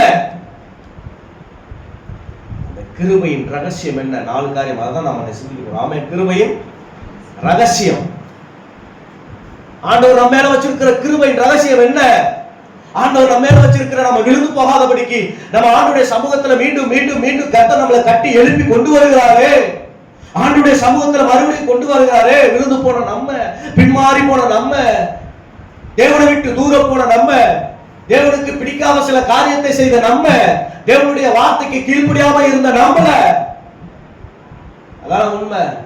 ஆண்டவருடைய கிருபை இன்னும் நம்மளை தாங்கி வருகிறது, நம்முடைய பிள்ளைகளை தாங்கி வருகிறது, நம்முடைய குடும்பத்தை தாங்கி வருகிறது. விழுவாதபடிக்கு, அழிந்து போகாதபடிக்கு, சோர்ந்து போகாதபடிக்கு, பலவீனப்பட்டு போகாதபடிக்கு ஆண்டவருடைய கிருபை இந்நாள் வரை நம்மளை தாங்குகிறதே. காரணம், அதனுடைய ரகசியம் என்ன? ரகசியம் என்ன? அதான் ஜெபிக்கும் போது ஆண்டவர் எனக்கு இந்த காரியத்தை எனக்கு அப்படியே எனக்கு காண்பித்து கொடுத்தார். ரகசியம், அந்த கிருபையின் ரகசியம். எல்லாரும் கிருபையை குறித்து பேசுவார்கள். கிருபையினால இப்படியாக போகுது, கிருபையினால உங்களுக்கு அப்படியாக போகுது. அந்த கிருபையின் ரகசியம் என்ன? ஏன் அந்த கிருபையை கர்த்தர் நமக்கு வைத்திருக்கிறார்? ஏன் அந்த கிருபையை கர்த்தர் நமக்கு கொடுத்திருக்கிறார்? அதனுடைய ரகசியம் என்ன? ஆமென் சொல்லுங்க பார்க்கலாம். அல்லேலூயா. நியாயப்பிரமாணத்தினால் ஒருவன் நீதிமானாக்கப்படுவானால் பாவத்திற்கு பரிகாரத்தை அவன் ரோமன் கத்தோலிக்க சபையில முற்காலத்துல நீங்க அதுல இருந்தா ப்ராட்டஸ்ட் நம்ம டிஎல்சி பிரிஞ்சு வந்தது. ரோமன் கத்தோலிக்கல அவங்க என்ன பண்ணுவாங்கன்னா, அவர்கள் ஒவ்வொரு பாவத்துக்கும் ஒவ்வொரு பரிகாரத்தை என்ன பண்ணுவாங்க செய்வார்கள். சீட்டு போட்டு அந்த ஃபாதர் கிட்ட போயிட்டு பழங்காடு போட்டு சொல்லுவாங்க. என்ன சொல்லுவாங்க? ஒரு திரை இருக்கும், அந்த திரைக்கு முன்னாடி போய் நின்று என்ன பண்ணுவாங்க சொல்லுவாங்க. அவர் சொல்லுவாரு, இந்த பாவத்துக்கு நீ இதை செலுத்தும்பாரு. அதுவா பாவத்திற்கான பரிகாரம்? அதுதானா? அப்ப கிறிஸ்து சிலுவை சிந்தின ரத்தம் எங்கே? விசுவாசத்தினாலதானே ஒருவர் நீதிமானாக்கப்படணும். விசுவாசம் தான். இருதயத்துல நம்ம யோசித்து வாயினால அறிக்கை செஞ்சு ஆண்டவர் மேல விசுவாசம் வச்சுட்டாலே என்ன உண்டு? அங்க என்ன ஆயிடும்? நம்ம இதுவரை செய்த பாவம் குற்றங்கள் எல்லாம் மன்னிக்கப்படுகிறது. ஆமென் சொல்லுங்க பாக்கலாம். அல்லேலூயா சொல்லுங்க பாக்கலாம். தெரிந்தோ தெரியாமலோ, அறிந்தோ அறியாமலோ நாம் செய்த தவறுகளுக்கு ஆண்டுடைய சமூகத்தில் நம்ம அறிக்கை செய்யணும். தேவன் மேல விசுவாசம் வைக்கணும். விசுவாசம் வைத்து நம்ம அறிக்கை செய்யும் போது அந்த கிருபை நம்மளை சூழ்ந்து கொள்ளும். அந்த கிருபை நம்மளை சூழ்ந்து கொள்ளும். அந்த கிருபை நம்மளை சூழ்ந்து. ரகசியம் என்ன? ஒன்று, கலாத்தியர் 5:5 வாசிங்க. அதே 5:5 வாசிங்க. ஆவியில் ஜீவித்து நடக்க வேண்டும், நீதி கிடைக்கும் என்று ஆவியை கொண்டு விசுவாசத்தினால் நம்பிக்கையோடு காத்திருக்கிறோம். ஆவியில் விசுவாசம், ஆவியை கொண்டு விசுவாசத்தினால் நம்பிக்கையோடு காத்திருக்கிறோம். ஆவியை கொண்டு. இன்னைக்கு ஆவியானவருக்கு முக்கியத்துவம் கொடுக்காதபடினால இன்னைக்கு நிறைய சபைகள் சீர்கெட்டு போகிறது. சபை வளர்ச்சியை பார்க்க முடியல. நீங்க ஆவியானவருக்கு நீங்க முக்கியத்துவம் கொடுக்கலனாலே அந்த சபை பின்வரும் சந்ததி, பின்வரும் காலம் வீழ்ச்சிக்கு தான் நேரம் போகும். ஆமென் சொல்லுங்க பாக்கா. இன்னும் இந்த ட்ரெடிஷனல் ஆராதனை அப்படி நம்ம போனோம்னா போகலாம். நான் தப்புன்னு சொல்ல வரல. ஒவ்வொரு சபைக்கும் ஒவ்வொரு இதுக்கு ஒரு ஒழுங்கு வச்சிருக்கிறாங்க, அதன்படி போகலாம். ஆனா அங்கே ஆவியானவர் அசைவாட வேண்டும். ஒரு பாடலை பாடும்பொழுதே அங்க என்ன பண்ணணும்? ஆவியானவர் அசைவாடுதல் இருக்கணும். ஆவியானவர் அந்த தொடுதலை நம்ம பார்க்கணும், அந்த உணரணும். ஒரு பாட்டை பாடின உடனே உள்ள பூரிக்கும் பார்த்தீங்களா? ஒரு சந்தோஷம், ஒரு விதமான சந்தோஷம் வரும், ஒரு விதமான அழுகை வரும். அப்படி உள்ள பூரிக்கும் பொழுது நீங்களும் நானும் உணரணும். என்ன தெரியுமா? ஆவியானவர் என்னை உணர்த்தி கொண்டிருக்கிறார், ஆவியானவர் என்னோடு கூட பேசிக் கொண்டிருக்கிறார், ஆவியானவர் எனக்குள் இருக்கிறார் என்பது அந்த உணர்வு தான் நம்மளை உணர்த்தி காண்பிக்கும். சொல்றாரு ஆவியை கொண்டு விசுவாசம். அப்படின்னா ஆவியினாலே ஒருவன் ஜீவித்து நடக்க வேண்டும். ஆவியினால நடக்கணும். வார்த்தை முக்கியம், ஆண்டவருடைய வார்த்தை முக்கியம். ஆனா ஆவியானவருடைய சித்தத்துக்கு தன்னை ஒப்பு கொடுத்து செய்யாத எந்த ஒரு ஊழியமா இருக்கட்டும், எந்த ஒரு குடும்பமா இருக்கட்டும், எந்த தனிப்பட்டவனுடைய வாழ்க்கையா இருக்கட்டும், அவன் கிருபை நின்று விழுந்து போனான். ஆமென் சொல்லுங்க பார்க்கலாம். அதான் கிருபையின் ரகசியம். கிருபையின் ரகசியம் என்ன? ஆவியினால் ஒரு மனிதன் தன் வாழ்க்கையை நடத்த வேண்டும். ஆவிக்கு தன்னை ஒப்பு கொடுத்து என்ன பண்ணணும்? நடத்த வேண்டும். ஆவிக்குரிய ஜீவியத்துல அவன் அந்த ஜீவனம் பண்ணுகிறவனோட ஆவிக்குரிய காரியங்களை குறித்து, ஆவியினுடைய காரியங்களை குறித்து அவன் அறிந்து கொள்ளுவான். பிசாசுடைய காரியங்களை குறித்து அறிந்து கொள்ளுவான். ஒன்னு சொல்லட்டுமா?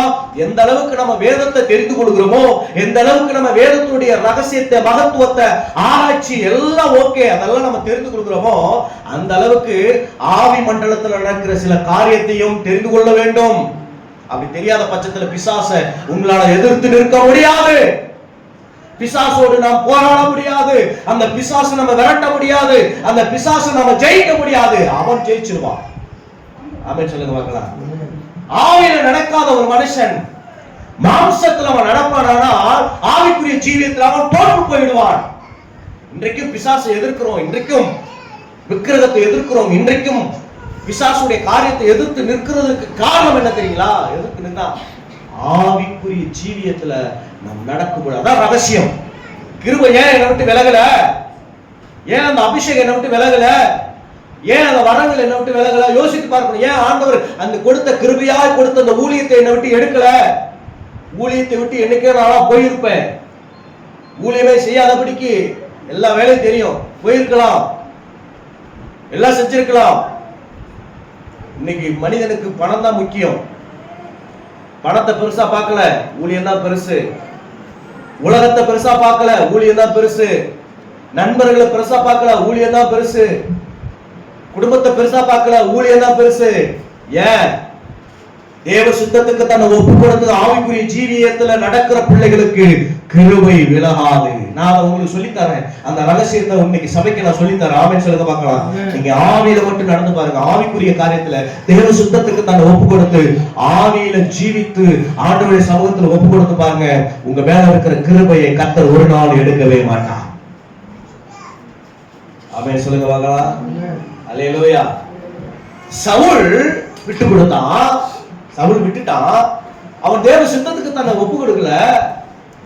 அவனை அறியாமலே அவனுக்குள்ள பிசாசு புகுந்தான். தாவீதை கர்த்தர் அபிஷேகம் பண்ணினார். ராஜ்யபாரத்தை சவுல்கிட்ட இருந்த ராஜ்யபாரத்தை எடுத்துட்டாரு. காரணம் என்ன தெரியுமா? அவன் ஆவியில ஜீவிக்கல, மாம்சத்துல ஜீவிக்க ஆரம்பிச்சான். மாம்சத்துல ஜீவிக்க ஆரம்பிச்சான். நான் சொல்லட்டுமா? மாம்சத்துல ஒரு நாள் என்ன பண்ணாதீங்க, மாம்சத்துல ஒரு நாளும் விட்டு கொடுத்துறாதீங்க. வாழ்க்கையை விட்டு கொடுத்துறாதீங்க. நான் ஹம்பலா கையெடுத்து கும்புறேன். மாம்சத்துல என்ன பண்ணிடாதீங்க. என்னைய பிடிக்குதோ பிடிக்கலையோ, நீங்க தனிப்பட்ட வாழ்க்கையில உங்க மாம்சத்துக்கு என்ன பண்ணிடாதீங்க. இந்த செய்தியை தியானிக்கும் பொழுது நைட்டு உட்காந்து 10:30 மணிக்கு உட்காந்து எழுதிக்கிட்டு இருக்கிறேன். எழுதிட்டு போன இன்னொரு செய்தி ஆண்டவர் கொடுத்தா, பரிசுத்தவான்களுக்கு ஒரு சோதனை. அதை நான் முடிஞ்ச நான் அடுத்த வாரங்கள்ல பேசுறேன். பரிசுத்தவான்கள்னா என்னை மட்டும் கிடையாது, நம்ம எல்லாம் யாரெல்லாம் பரிசுத்தமா இருக்கிறாங்களோ எல்லாருக்கும் ஒரு சோதனை. மாம்சத்துல ஒரு நாள் நீங்க மாம்சத்துல ஒரு நாள் யோசிச்சிடாதீங்க. சபை குறித்தோ, ஊழியத்தை குறித்தோ, உங்க குடும்பத்தை குறிச்சோ, எதிர்காலத்தை குறிச்சோ, உங்க பிள்ளைகளை குறிச்சோ நீங்க ஆவிக்குரிய சிந்தனையில பாருங்க. ஆமென் சொல்லுங்க. ஐயோ, என் பிள்ளைக்கு இது நடக்கலையே, என்னுடைய எதிர்காலம் இப்படி இருக்குது, என் குடும்ப சூழ்நிலை இப்படி இருக்குது. மாம்சத்துல ஒரு நாள் யோசிச்சிடாதீங்க. பிசாசு அதுல புள்ளி வச்சிருவான். அந்த புள்ளி அவன் அப்படியே கேப்சர் பண்ணிடுவான். பரவாயில்ல, இதுல வீக்கா இருக்கிறான், இவளை நம்ம என்ன பண்ணிடலாம், இதுல பிடிச்சிடலாம். யார் இந்த உலகம் என்ன வேணாலும் சொல்லட்டும், பக்கத்துல இருக்கிறவங்க என்ன வேணாலும் சொல்லட்டும், சொந்த பந்தங்கள் என்ன வேணாலும் சொல்லட்டும், நீங்க பார்க்க வேண்டிய பார்வை உங்களுடைய பார்வை ஆவிக்குரிய ஜீவியத்தின் பார்வையா இருக்கட்டும். ஆமென் சொல்லுங்க. அதே கலாத்தியர் சொல்றாரு 3:1, ஆவியில ஆரம்பம் பண்ணின நீங்கள் இப்போ மாம்சத்துல போய் முடித்தீர்களே. வாசிங்க 3:3 வாசிங்க. கலாத்தியர் 3:3. ஆவியினாலே ஆரம்பம் பண்ணின நீங்கள் மாம்சத்திலே போய் முடிவு பெற போகிறீர்களோ? எத்தனை புத்தியினராய் இருக்கிறீர்கள். இந்த ஐசக்க 2020 21 பார்க்கும்போது உங்களுக்குள்ள இருந்த ஆவி, நான் மரிக்கிற வரை அது இருக்கணும். மாம்சம் உள்ள வந்துடக்கூடாது.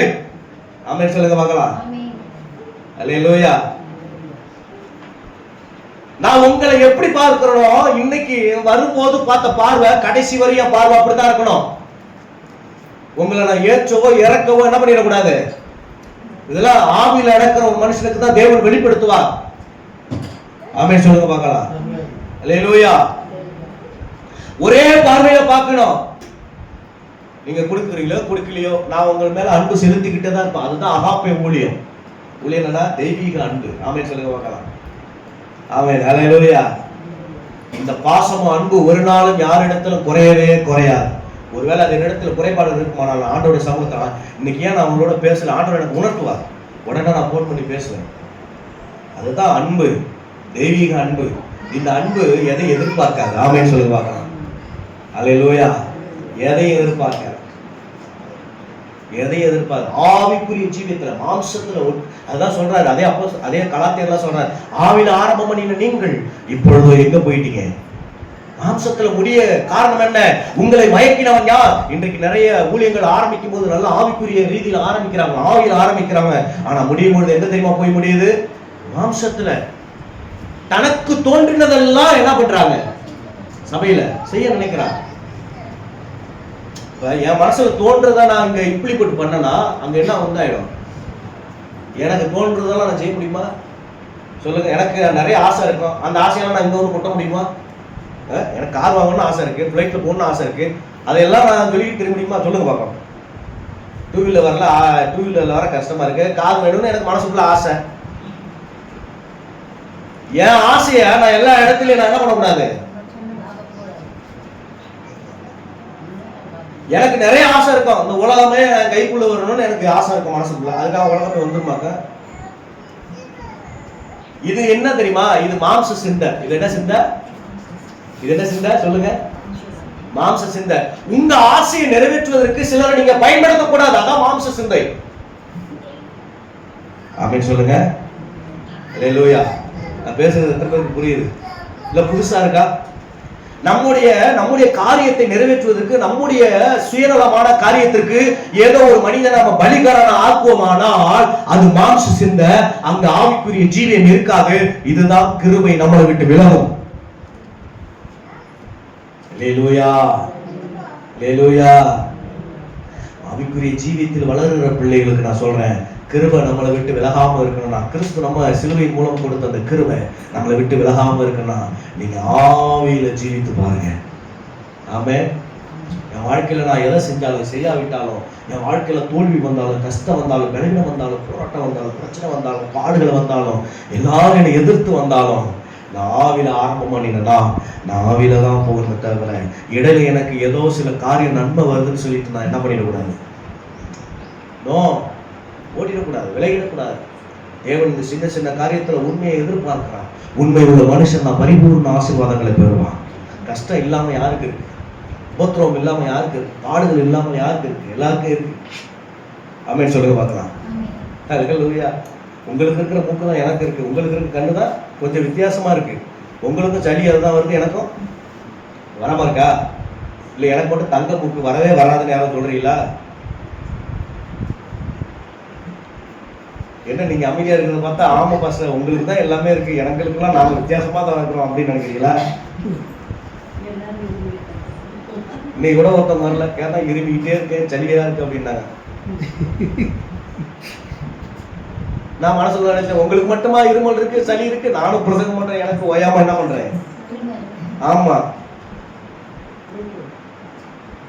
வராதுக்கு இதெல்லாம் ஒரு சாக்கு.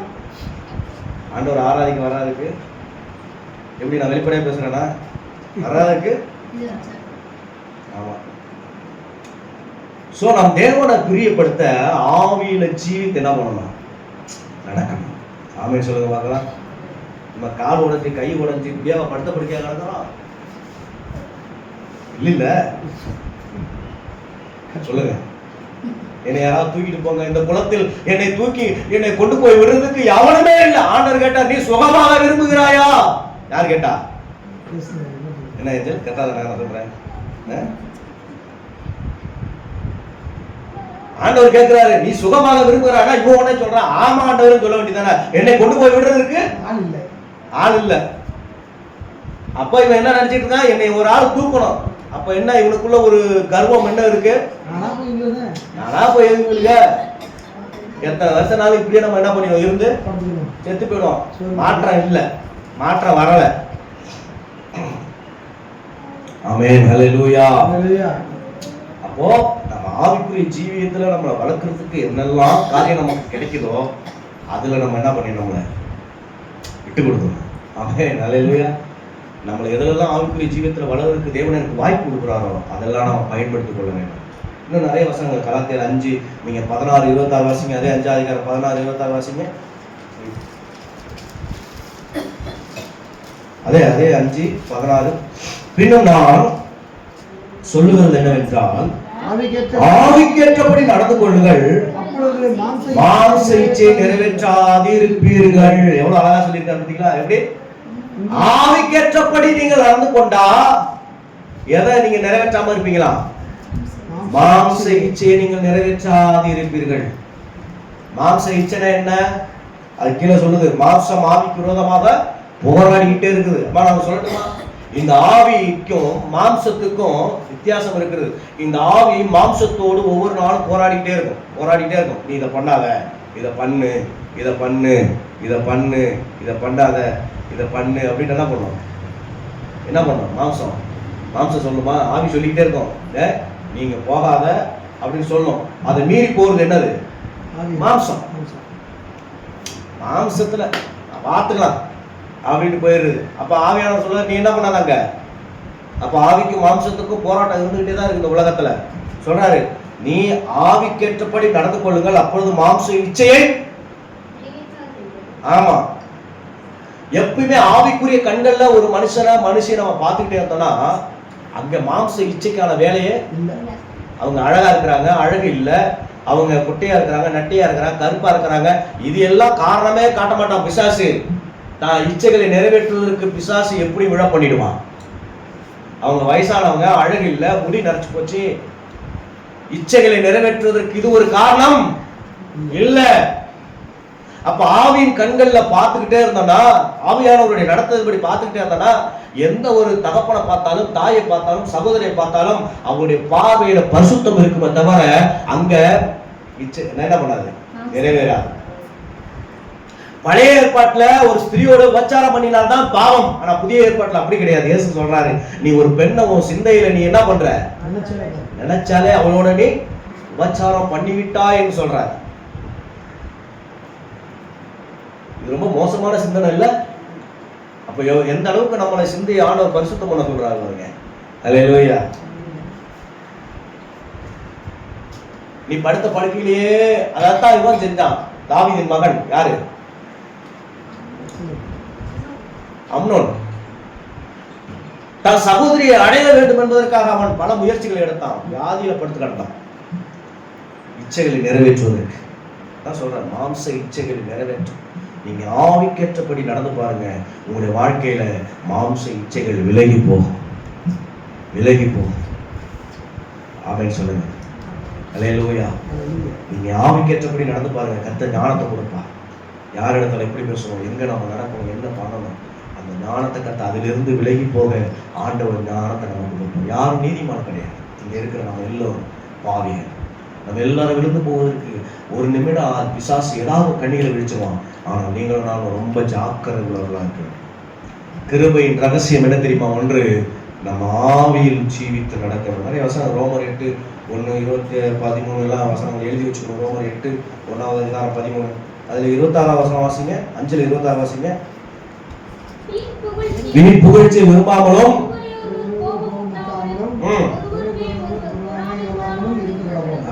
ரோமர் 8:1 வாசிங்க. ரோமர் 8:1 அப்போஸ்தலர் ரோமர். ஆனபடினாலே கிறிஸ்து இயேசுவுக்கு உட்பட்டவர்களாய் இருந்து மாம்சத்தின்படி நடவாமல் ஆக்கினை தீர்ப்பில்லை.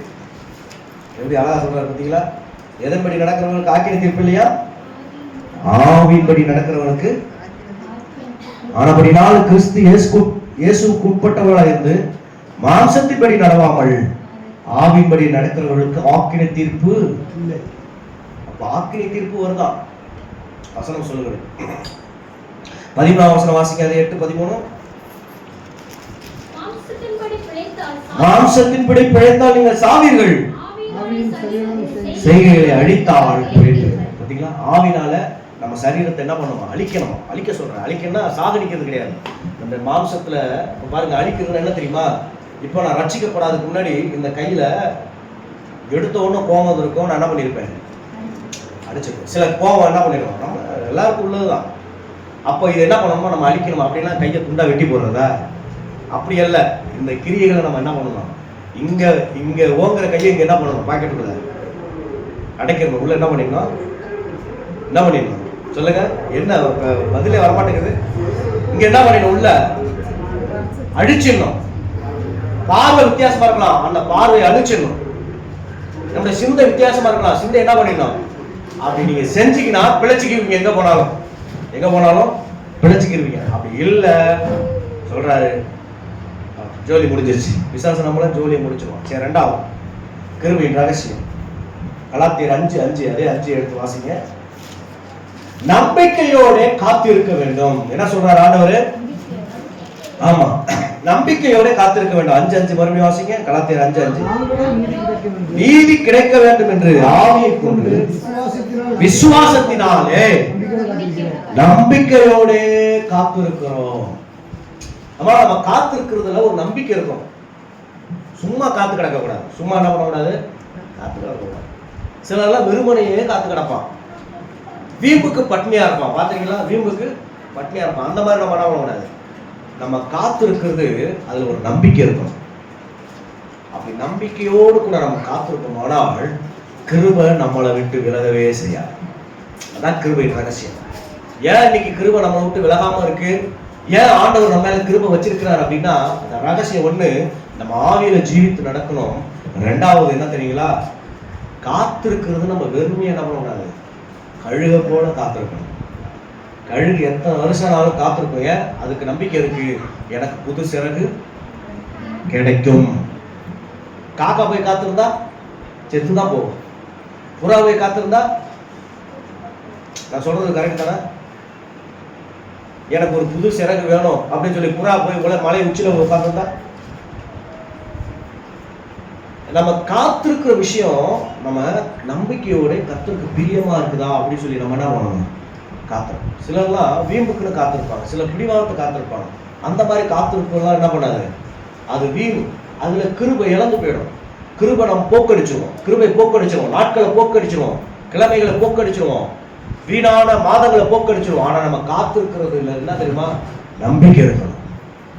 நம்பிக்கை இருக்கணும். நமக்கு ஒரு நம்பிக்கை இருக்குமானால் அந்த நம்பிக்கை எனக்கு இது கிடைக்கும், எனக்கு ஒரு விசுவாசத்துல இதை நான் பெற்றுக்கொள்வேன் அப்படிங்கிற ஒரு நம்பிக்கையில நம்ம காத்திருப்போமானால் நிச்சயம் கிருபை நம்மளை விட்டு விலகாது. ஆமென் சொல்லுங்க. ஹல்லேலூயா. என் ஊழியம் என்னன்னு எனக்கு தெரியும், என்னுடைய வாழ்க்கை ஜீவன் என்னன்னு எனக்கு தெரியும். இப்போ என்னுடைய ஊழியம் ஒரு குறிப்பிட்ட லெவலோட இருக்கு. காக்கூர் பரம்பக்கூடி இப்படிதான் இருக்கு. அப்படிதானே? அதான உண்மை. குறிப்பிட்டது. நான் வேற எங்கேயும் ஊழியம் செய்யறேன்னா இருக்கேன், எங்கேயாவது பிரசங்கம் பண்ண போனா போவேன். எதுக்கு? எனக்கு ஃப்ளைட் தான், எனக்கு வேணும் ஃப்ளைட்டு தான், நான் அதில் போவேன் அப்படின்னு சொல்லி நான் காத்திருந்தேன்னா என் காத்திருப்பு என்னது? வீண் தானே? வீண் தானே? என் நிலைமை என்னன்னு எனக்கு தெரியும், என் சூழ்நிலை என்னன்னு எனக்கு தெரியும், என் வருமானம் என்னன்னு எனக்கு தெரியும், எனக்கு எவ்வளவு காணிக்கை வருதுங்கிறது எனக்கு தெரியும். அதனை மீறி ஒரு காரியத்தை நான் செய்வேனானால் என் நம்பிக்கை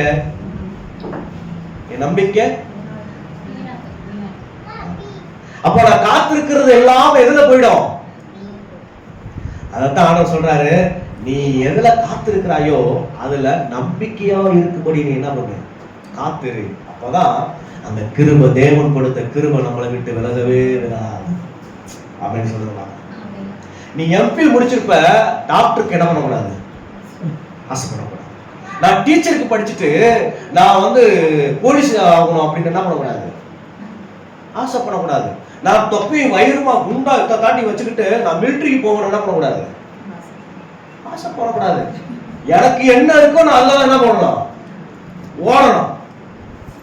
ஆமென். ஹல்லேலூயா. எத்தனை பேருக்கு புரியுது நான் சொல்றது? என் அறிவு என்னன்னு எனக்கு தெரியும், என் ஞானம் என்னன்னு எனக்கு தெரியும், என் புத்தி என்னன்னு எனக்கு தெரியும், நான் என்ன பண்ண போறேன், என் எதிர்காலத்தை குறித்து நான் என்ன திட்டம் பண்ணி வச்சிருக்கேன்னு எனக்கு தெரியும். அதை மீறி நீ எக்ஸ்ட்ரா ஏதாவது ஒரு வேலை செஞ்சினா நீ காத்திருக்கிறது வீண். ஆமென் சொல்லுங்க. வாலிப பிள்ளைகளுக்கு சொல்றேன். ஆமென் சொல்றேங்க. ஹல்லேலூயா. காத்திருக்கிறது வீண். என் பேலன்ஸ் என்னன்னு எனக்கு தெரியும். பேலன்ஸ் நான் பணத்தை சொல்லல, என்னுடைய வாழ்க்கையுடைய பேலன்ஸ், நான் எதுல மிதந்துகிட்டு இருக்கேன்னு எனக்கு தெரியும், நான் எதுல நடக்கிறேன்னு எனக்கு தெரியும். அதை மீறி நான் அளவுக்கு மிஞ்சி ஆசைப்பட்டேனா என் காத்திருக்கிறது வீண். என் காத்திருக்கிறது வீண். அதுதான் அப்போஸ்தலனாகிய பவுல் சொல்லுகிறார். என்ன சொல்றார்? உங்களை விட்டு கிருபை இராம இருக்கணும்னா நீ நம்பிக்கை வச்சிருக்கிறப்ப உனக்கு இது கிடைக்கும், உனக்கு இது நடக்கும், இதனுடைய காரியம் ஆகும், இது எல்லாம் உனக்கு கைக்கூடி வரும் அப்படின்னு உனக்கு ஒரு நம்பிக்கை இருக்கு, உனக்கு ஒரு தரிசனம் இருக்கு, உனக்கு ஒரு திட்டம் இருக்கு, உனக்கு ஒரு தீர்மானம் இருக்குன்னா அதுல நீ காத்து இருக்கிறது நல்லது. ஆமென் சொல்லுங்க பார்க்கலாம். அல்லேலூயா. காப்பூருக்கு சபை இப்படிதான் இருக்கணும், இவ்வளவு ஜனங்க இருக்கிறாங்க, இந்த ஜனங்களுக்கு என் சபை இத்தனை இருந்தாதான் நல்லா இருக்கும் அப்படின்னா அது கரெக்ட். அதை விட்டுட்டு காப்பூர்ல நான் பிரம்மாண்டமான சபையை கட்டுவேன் அப்படின்னா அது என்னது? அகலக்கால். அது என்னது? எத்தனை பேருக்கு நான் புரியுது சொல்றது? ஆமென் சொல்லுங்க பார்க்கலாம். ஆழம் தெரியாம காலை விட கூடாது. சரி, அதனாலதான் சிலர் என்ன பண்ணுவாங்க, பிசினஸா இருக்கட்டும் எதா இருக்கட்டும் அகலக்காலம் வச்சிருவாங்க. எழுந்திருக்க முடியாது, வெளியே வரவே முடியாது. இந்த கடனை வாங்க அந்த கடன், அந்த கடனை வாங்க அந்த கடன், அந்த கடனை வாங்க அந்த கடன், இந்த கடனை வாங்க அந்த கடன். ஐயோ பாவம், அதுல அப்படியே விழுந்து போயிடுவாங்க. பார்த்துங்க, எழுந்திருக்க முடியாது. அப்புறம் சொல்லுவாங்க, எனக்கு யாரும் உதவி செய்ய மாட்டாங்க. நீ விழுந்துட்டு யார் உதவி செய்யணும்னு நினைச்சா அவன் குடும்பத்தை பார்க்க என்ன பண்றான்? புரியுதா நான் சொல்றது? எத்தனை பேருக்கு சொல்றது? நமக்கு எதிலே நம்பிக்கை இருக்கிறதோ அந்த நம்பிக்கையில தான் நம்ம ஓடணும். காத்திருக்கிறது. நான் 9வது பரீட்சை எழுதிட்டு நான் +2ல போய் உட்காருவேன் அப்படின்னு சொன்னா, நான் எதுல நம்பிக்கை வச்சிருக்கணும் அந்த நம்பிக்கையில நீங்க காத்திருந்தீங்கன்னா நான் சொல்றேன், ஆண்டவருடைய கிருபை அதான் ரகசியங்க, விலகவே செய்யாதுங்க. ஆமென் சொல்லுங்க பார்க்கலாம். எத்தனை பேருக்கு புரியுது? எத்தனை பேர் தூங்குறீங்க? அல்லேலூயா சொல்லுங்க பார்க்கலாம். ஆமா, அந்த சிஸ்டர் கை தூக்குறாங்க. நம்ம வச்சிருக்கிற நம்பிக்கையில அது மட்டும் நீங்க காத்துருங்க. அது ஆண்டவர் வீணா போக விட மாட்டார். அது வெறுமையா ஆண்டவர் விட மாட்டார். எத்தனை பேர் விசுவாசிக்கிறீங்க? ஆமென் சொல்லுங்க. ஆண்டவர் மேல நீங்க வைராக்கியம், அதுல வைராக்கியமா இருந்து பாருங்க. ஆண்டவரே, நான் வச்சிருக்கிற நம்பிக்கை, உன் நம்பிக்கை வீண் போகாது. வசனம் சொல்லப்பட்டிருக்கா, உன் நம்பிக்கை வீண் போகாது. முந்தினவைகளை நினைக்க வேண்டாம், பூர்வமானவைகளை சிந்திக்க வேண்டாம். இதோ புதிய காரியத்தை செய்கிற ஆண்டவர், நம்முடைய வாழ்க்கையில ஆண்டவர் புதிய புதிய புதிய புதிய காரியங்களை செய்ய வேண்டுமானால் நாம வைத்திருக்கிற நம்பிக்கையில் நாம் காத்திருக்க வேண்டும். அதான் சொல்றாரு, நம்பிக்கையோட காத்திருக்கிறோம். ரோமர் 8:24 வாசிங்க. 8:24 குயிக்கா வாசிங்க. ரோமர் 8:24.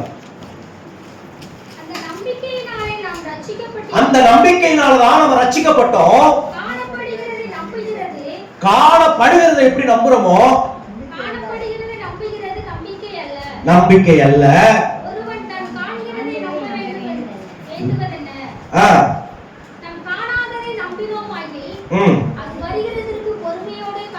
பொறுமையோட காத்திருக்கணும். எங்க பாருங்க 24 மறுபடியும் வாசிங்க. அந்த நம்பிக்கையினாலே நம்ம ரட்சிக்கப்பட்டு இருக்கிறோம். காணப்படுகிறதை நம்புகிறதை நம்பிக்கை அல்ல, ஒருவன் தன் காண்கிறதை நம்ப வேண்டுவது என்ன?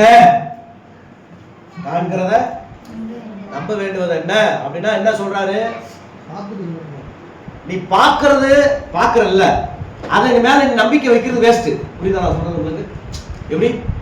இப்போ உங்களுக்கு இது கிடைக்கும் தெரியும். இந்த கீபோர்டு எனக்கு பிரதர் கொடுக்க போறாருன்னு எனக்கு தெரிஞ்சிருச்சு. சொல்லிட்டாருன்னு வச்சுங்க, இதை எனக்கு கொடுக்க போறான்னு தெரிஞ்சுட்டு இதை மேல நான் நம்பிக்கை வைக்கிறது இல்லாத ஒண்ணுக்கு நான் என்ன பண்ணணும்? ஆசைப்படணும், நம்பிக்கை வைக்கணும். புரியுதா நான் சொல்றது?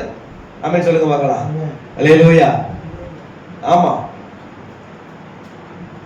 இதன் மேல வைக்கிற நம்பிக்கை காட்டிலும் இல்லாத ஒன்று மேல நம்ம நம்பிக்கை வைக்கணும். நமக்கு இல்ல, இது கிடைக்கல அப்படின்னு நம்பிக்கை பார்த்தீங்களா, அதன் மேல நம்ம நம்பிக்கை வைக்கணும். அதான் சொல்றாரு, காணாததை நம்பினோமாயில் அது வருகிறதற்கு பொறுமையோட காத்திருப்போம். காணாதது வரும்போது நம்ம என்ன பண்ணணும்? பொறுமை நமக்குள்ள. அப்போ நம்ம காத்திருக்கிறது எப்படி காத்திருக்கணுமா, கிடைக்கும் என்ற நம்பிக்கை நமக்கு வருவதில்ல. அதுல நம்ம என்ன பண்ணணும்? இது கிடைச்சிருச்சு, இது கிடைச்சிருச்சு, இது கிடைச்சிருச்சு, எல்லாம் கிடைச்சிருச்சு எனக்கு.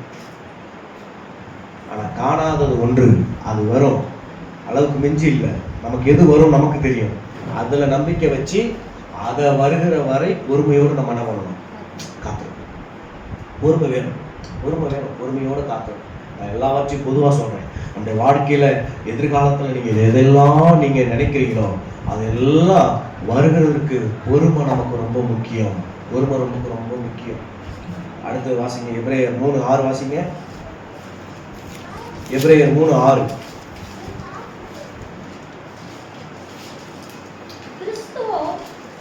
பக்கம் சொல்லிடுங்க, நானும் எடுத்துக்கிறேன்.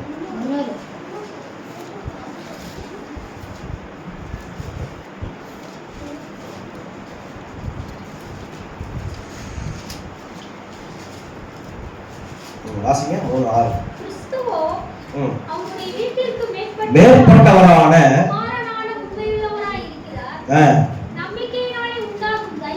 நம்பிக்கையினாலே உண்டாகும் தைரியத்தையும் மேன்மை பாராட்டலையும் உறுதியாய் பற்றி கொண்டு இருப்போமாகில் நாமோ அவருடைய வீடாய் இருப்போம். இந்த வசனம் புரியுதா உங்களுக்கு? மறுபடியும் இன்னொரு எல்லாரும் வாய் திறந்து படிங்க. இது நான் எல்லாருக்கும் ஈஸியா புரியுமாங்க. கிறிஸ்துவோ அவருடைய வீட்டிற்கு மேற்பட்டவரான குமாரனாக உண்மை உள்ளவராக இருக்கிறார். நல்லா கவனிங்க. குமாரனாக அவருடைய வீட்டிற்கு அவர் உண்மை உள்ளவராக இருக்கார், மேற்பட்டவராக. இப்ப புரியுதா உங்களுக்கு? இப்ப புரியுதா? ஓகே. இப்ப அடுத்து வாசிங்க. நம்பிக்கையினாலே உண்டாகும் தைரியத்தையும். இப்ப யாருக்கு சொல்றாரு? நமக்கு சொல்றாரு.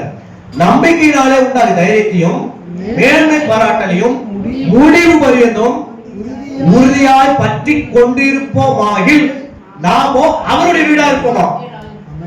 இப்ப எத்தனை பேருக்கு புரியுது? நம்ம வீட்டை பத்தி சொல்ல, நம்ம எது நமக்கு கிடைக்கும் அப்படின்னு நம்ம நம்பி அதை தைரியமா இருக்கிறோமோ, இப்ப சொல்றாரு நமக்கு வருகிற மேன்மை என்னன்னா அவருடைய வீடா நம்ம என்ன பண்ணுவோம். அவர் கரெக்டா இருக்கிறாரு, அவர் வீட்டுக்கு அவர் கரெக்டா இருக்கிறாரு, அவர் நம்பிக்கையோட இருக்கிறாரு. ஆனா நம்ம தான் சில நேரங்கள்ல அந்த வீட்டுக்கு நம்ம போகாதபடிக்கு, நம்பிக்கை இல்லாதபடிக்கு நம்ம என்ன பண்ணிடுறோம், நம்முடைய நம்பிக்கை தடுமாறுது. மீண்டும் ஒரு விஷயம் நம்ம எல்லாரும் சேர்ந்து இணைந்து வாசிப்போமா? ரொம்ப ஒரு அற்புதமான வசனம். இந்த வசனத்தை குறித்து வைத்துக் கொள்ளுங்க.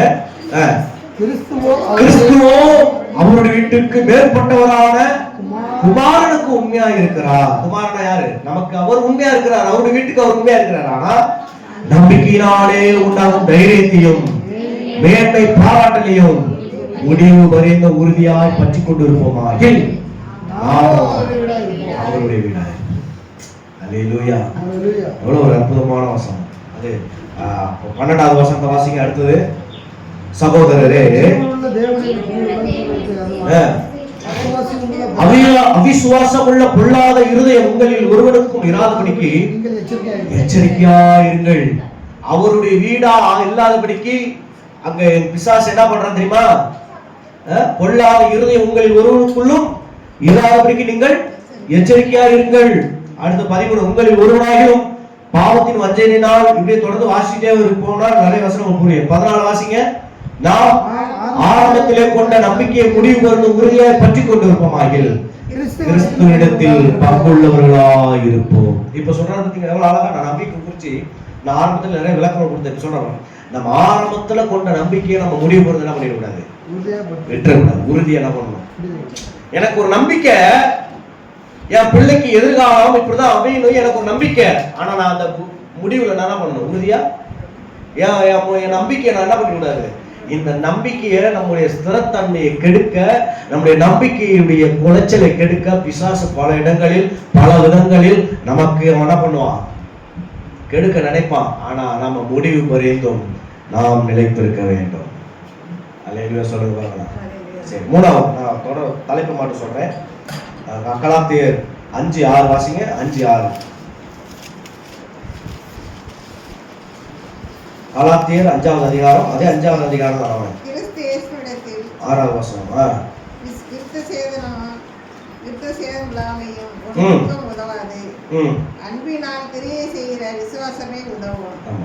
பாருங்க, வாசிக்கிறோம். கிறிஸ்து இயேசுவிடத்துல விருத்த சேதனமும் விருத்த சேதனம் இல்லாமையும் ஒன்றுக்கு உதவாது. அப்படின்னா அங்க எதுக்குமே இடம் இல்லை. அன்பினாலே கிரியை செய்கிற விசுவாசமே உதவும். அப்படின்னா கிருபையினுடைய ரகசியம் என்னன்னா, நம்பர் 1 என்ன சொன்ன, ஆவியில ஜீவித்து நடக்க வேண்டும். 2வது நம்பிக்கையோடு இருக்க வேண்டும். 3வது கிறிஸ்துவில் தொடர்ந்து இருக்க வேண்டும். அதான் சொல்றாரு பாருங்க இங்க. விருத்த சேதனமும் விருத்த சேதனம் இல்லாமையும் இருக்கலாம். ஆனா கிறிஸ்துவில் நாம் தொடர்ந்து என்ன பண்ணணும், தொடர இருக்கணும். கிறிஸ்துக்குள்ள நம்ம தொடர்ந்து இருக்கணும். எத்தனை பிரச்சனைகள் எத்தனை போராட்டம் வந்தாலும் கிருபை நம்மளை விட்டு விலகாம இருக்கணும்னா கிறிஸ்துவுக்குள்ள நம்ம இருக்கணும். இப்போ நிறைய பேர் கிறிஸ்தவர்கள், கிறிஸ்தவ மத போதகர்கள் நம்ம சபைக்குள்ள இருக்கிறதுனால நான் வெளிப்படையாக பேசுறேன். நிறைய நம்ம கிறிஸ்டியானிட்டி நீங்க ஒரு பக்கம் பாக்குறீங்க, இன்னொரு பக்கம் பார்த்தீங்கன்னா நிறைய கிறிஸ்தவர்கள் விழுந்து போறாங்க. நிறைய கிறிஸ்தவ மத போதகர்கள் என்ன பண்றாங்க, விழுந்து போறாங்க. எல்லா மதங்களிலும் எல்லா இதுலையும் என்ன இருக்குது, வீழ்ச்சி இருக்கதான் செய்யுது. ஆனா அவங்களுக்கு ஆண்டவர் கொடுத்திருப்பாரு கிருபைகள், பாடுகிற திறமைகள், எழுதுகிற திறமைகள், அவங்களுக்கு சுகமளிக்கிற கிருபைகள், அவங்களுக்கு சில வரங்கள், திருகிற சில வரங்கள் எல்லாம் ஆண்டவர் கொடுத்திருப்பாரு. அப்ப ஆண்டவர் என்ன தெரியுமா சொன்னாரு, அவங்க ஆண்டவரை விட்டு வெளியே போயிட்டாங்கன்னா கிருபை அவங்களுக்குள்ள என்ன பண்ணாங்க, செயல்படாது. இப்ப சொல்றாரு, அவங்க கிறிஸ்துவுக்குள்ளே இருந்தாங்கன்னா அந்த கிருபை என்ன பண்ணும், செயல்படும். ஆண்டவர் கொடுத்த கிருபையை அவர் ஒரு நாள் என்ன பண்ண மாட்டார், எடுக்க மாட்டார். ஆமென் சொல்லுங்க பார்க்கலாம். ஏன்னா என் பிள்ளை எங்க இருக்கிறான், அவன் கிறிஸ்துவுக்குள்ளதான் இருக்கிறான். அவன் தடுமாறி விழுந்தாலும், அவன் பாவம் செய்தாலும், அவன் அக்கிரமம் செய்தாலும், அவன் யாரை மேன்மைப்படுத்துறான், கிறிஸ்துவ தான் என்ன பண்றான், மேன்மைப்படுத்துறான்னு சொல்லி கிருபையை ஒரு நாள் தேவன் எடுக்கவே மாட்டான். அப்படின்னா நம்ம கிறிஸ்துவுக்குள்ள நம்ம தொடர்ந்து இருப்போமானா கிருபை நம்மளை விட்டு விலகாது. இதுதான் கிருபையின் ரகசியம். கிருபையின் ரகசியம் என்ன தெரியுமா, நம்ம எல்லா நீதிமான்களும் சொல்ல முடியாது, நம்ம எல்லா நீதிமான்களும் சொல்ல முடியாது. ஆனா ஆண்டவர் சமூகத்துல நீங்கள் நான் சொல்றேன், ஆண்டவரே நான் கிறிஸ்துவில் தொடர விரும்புகிறேன், நான் கிறிஸ்துவில் இருக்க விரும்புகிறேன், ஒவ்வொரு நாளும் நான் கிறிஸ்துவுக்குள் இருக்க விரும்புகிறேன், எனக்குள்ள கிறிஸ்து நீங்க இருக்கப்பான்னு சொல்லி பாருங்க. ஆண்டவர் நம்ம மேல வைத்த கிருபையை ஒரு நாளும் எடுக்கவே மாட்டார். அல்லேலூயா. யோவான் 15ஆம் அதிகாரம் 1-8 வாசிக்கும் பொழுது அங்க நிறைய விஷயங்கள் அங்க சொல்லுவாரு. நீங்க வாசிச்சு மட்டும் விடுங்க. யோவான் 15, நமக்கு நேரம் கடந்து போகிறது அப்படின்னாலே நம்ம யோவான் 15:1-8 வாசித்து விட்டு நம்ம விடுவோம். அங்க பாருங்க, கிறிஸ்துவோடு கூட இருக்கிற தொடர்பை குறித்து அங்க சொல்றாரு. கிறிஸ்துவோடு கூட ஒருவன் எப்படி இணைக்கப்பட்டிருக்கிறான் என்பதை அவர் திராட்சை செடியோடு அங்க ஒப்பிட்டு சொல்றாரு. வாசிங்க. நானே மெய்யான திராட்சை செடி. எல்லாரும் சேர்ந்து வாசிப்போமா? பக்கம் எல்லாம் எடுத்துக்கணும். 150வது பக்கம். ஃபர்ஸ்ட் வாசிங்க எல்லாரும். நான் மெய்யான திராட்சை செடி, என் பிதா திராட்சை தோட்டக்காரர். என்னில் கனி கொடாதிருக்கிற கொடி எதுவோ அதை அவர் அறுத்துப்படுகிறார். கனி கொடுக்கிற கொடி எதுவோ அது அதிக கனிகளை கொடுக்கும்படி அதை சுத்தம் பண்ணுகிறார். நான் உங்களுக்கு சொன்ன உபதேசத்தினாலே நீங்கள் இப்பொழுதே சுத்தமாயிருக்கிறீர்கள். என்னில் நிலைத்திருங்கள், நானும் உங்களில் நிலைத்திருப்பேன். கொடியானது திராட்சை செடியில் நிலைத்திராவிட்டால் அது தானாய் கனி கொடுக்க மாட்டாது. நீங்களும் என்னில் நிலைத்திராவிட்டால் கனி கொடுக்க மாட்டீர்கள். நானோ திராட்சை செடி, நீங்கள் கொடிகள். ஒருவன் என்னிலும் நான் அவனிலும் நிலைத்திருந்தால் அவன் மிகுந்த கனிகளை கொடுப்பான். என்னை இல்லாமல் உங்களால் ஒன்றும் செய்ய கூடாது. ஒருவன் என்னில் நிலைத்திருந்தால் வெளியே எரியுண்ட கொடியை போல அவன் எரியுண்டு விழுந்து போவான். அப்படிப்பட்டவைகளை சேர்த்து அக்கினியிலே போடுகிறார்கள், அவைகள் எரிந்து போகும். நீங்கள் என்னிலும் என் வார்த்தைகள் உங்களில் நிலைத்திருந்தால் நீங்கள் கேட்டுக்கொள்வது எதுவோ அது உங்களுக்கு செய்யப்படும். நீங்கள் மிகுந்த கனிகளை கொடுப்பதினால் என் பிதா மகிமைப்படுவார், எனக்கு சீஷராயிருப்பீர்கள். ஆமென் சொல்லுவாங்க. ஆண்டவரோடு கூட தொடர்புல இருக்கிறத குறித்து எவ்வளவு ஆண்டவர் விளக்க சொல்றாரு பாருங்க. இங்க 4வது வசனம் 7வது வசனம் சொல்லப்பட்டிருக்கிறது, என்னில் நிலைத்திருங்கள் நான் உங்களில். 7வது வசனம் சொல்லுகிறது, நீங்கள் என்னில் என் வார்த்தைகள் நிலைத்திருந்தால் நான் உங்களுக்கு கேட்டுக்கொள்வது எதுவோ உங்களுக்கு. பாத்தீங்களா எவ்வளவு ஆண்டவர் அழகா சொல்றாரு. இப்போ நம்ம அவர்ல நம்ம இருக்கோம், செடியாகிய அவர் மெய்யான திராட்சை செடி, அவரோடு கூட இணைக்கப்பட்ட பிள்ளைகளா இருப்போமானால் நம்முடைய வாழ்க்கை கனி கொடுக்கிறதாய் மாறும், கனி கொடுக்கிறதாய் மாறும். அப்படி நம்ம இருப்போமானால் நிச்சயம் கிருபை ரகசியம் நம்மளை விட்டு விலகாது. 4வது ஒன்றை மாத்திரம் சொல்லி முடிக்க விரும்புகிறேன். கலாத்தியர் 5:6 அதிலே சொல்லப்பட்டிருக்கிறது. வாசிங்க. கலாத்தியர் 5:6. நாங்களோ நீதி கிடைக்கும் என்று ஆவியை கொண்டு விசுவாசிக்கிறோம். பக்கம் சொல்லி நீங்க எடுத்துக்கிட்டேன்னா எல்லாம் தடுப்பாங்க. 5:6 நம்ம ஏற்கனவே வாசித்த வசனங்கள் தான். கிறிஸ்து இயேசுவிடத்தில் விருத்த சேதனம் எல்லாமையும் ஒன்றுக்கு உதவாது, அன்பினால் கிரியை செய்கிற விசுவாசமே உதவும். இப்ப பாருங்க, 3 விஷயம் சொன்னாரு. ஆவியில நடக்கணும், நம்பிக்கையோட காத்திருக்கணும், கிறிஸ்துவில் தொடர்ந்து இருக்கணும், 4வது விசுவாசத்தில் தொடர்ந்து இருக்கணும். ஒரு நாள் அல்ல, விசுவாசம் தொடர்ந்து இருக்கணும். தொடர்ந்து விசுவாசத்தை நம்ம என்ன பண்ணணும், இருக்கணும். ஆண்டவர் சொல்றாரு, இந்த 4 காரியமும் நம்முடைய வாழ்க்கையில் இருந்துச்சுன்னா, விசுவாசம், நம்பிக்கை, கிறிஸ்துவில், அப்புறம் ஆவியில, இது எல்லாம் நம்ம இந்த 4 விஷயம் நான் சொல்றேன். இந்த ரகசியம் இதெல்லாம் ஊழியக்காரர்களுக்கு பேசுறது. நான் விசுவாசிகளை உங்களுக்கு சொல்றேன், ஆண்டவர் உங்கள் மேல வச்ச கிருபையை எடுக்காம இருக்கணும்னா இந்த 4 காரியத்தில் நீங்க உண்மை உள்ளவராக இருந்து பாருங்க. உங்கள் மேல வச்ச அழைப்பு, உங்கள் மேல வச்ச கிருபை, உங்கள் மேல வச்ச அபிஷேகத்தை கர்த்தர் ஒரு நாள் எடுக்கவே மாட்டார். அதை நிச்சயம் நிறைவேற்றுவார். ஆமென் சொல்லுங்க பார்க்கலாம். விசுவாசத்துல இன்னைக்கு கிடைக்கிற விசுவாசத்தினால ஆமென் அல்லேலூயா ஸ்தோத்திரம் அப்படின்னு போயிடாது. தொடர்ந்து விசுவாசத்துல இருக்கு, ஆண்டவர் மேல நம்பிக்கையா இருக்கு. கொலோசியர் 1:23 வாசிங்க. கடைசியா ஒரே வசனம் சொல்லிச்சேன். வசனத்தை காண்பித்து கொடுத்தா உங்களுக்கு பிரயோஜனமா இருக்கும். கொலோசியர் பக்கம் சொல்லிடுப்பா. 285. எல்லாரும் எடுத்துக்கொள்ளுங்க. முன்னே அந்நியராயும் சத்துருக்களாய் இருந்த உங்களையும் 1:23 தானே.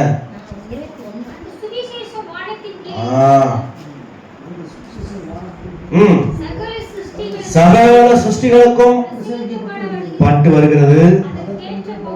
அதற்கென்றே பவுலாகிய நான் ஊழியக்காரனானே.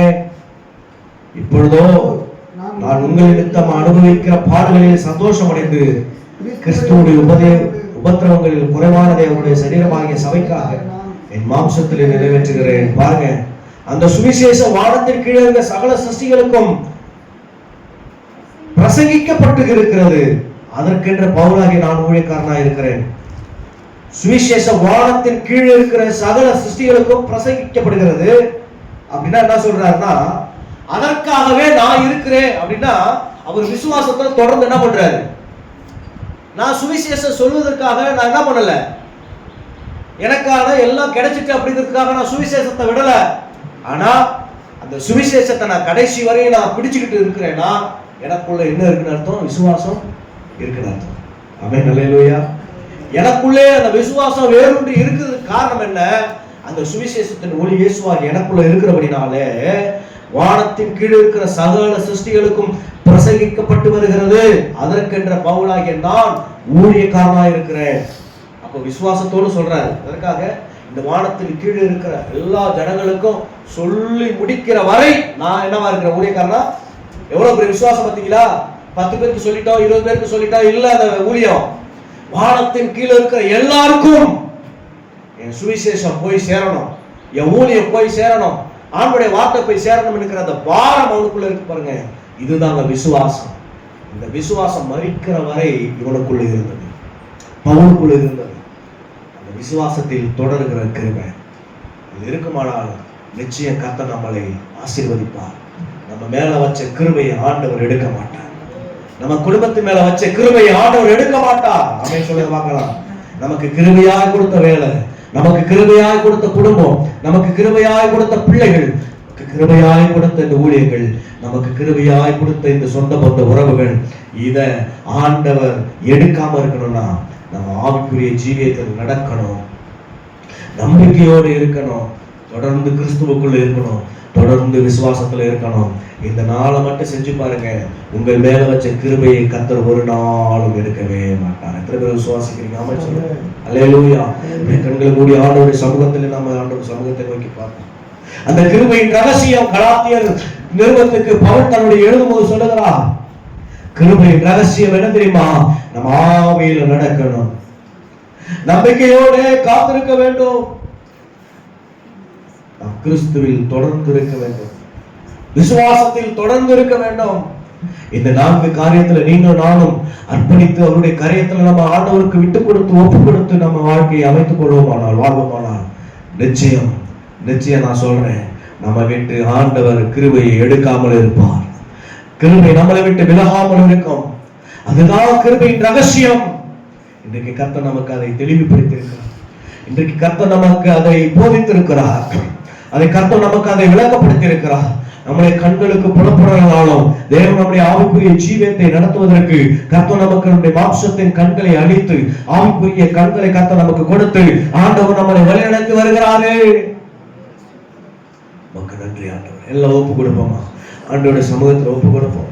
அல்லேலூயா, அல்லேலூயா, அல்லேலூயா, அல்லேலூயா, அல்லேலூயா. அந்த கிருபை எங்களை விட்டு எடுத்துறாதீங்கப்பா. அந்த கிருபை எங்களை விட்டு எடுத்துறாதீங்கப்பா. ஆராய்ந்து முடியாத பெரிய காரியங்களை செய்கிற உங்களுடைய கிருபை, எண்ணி முடியாத அதிசயங்களை செய்கிற உங்களுடைய கிருபை என்னுடைய வாழ்க்கையில் ஒவ்வொரு நாளும் தொடரட்டும்.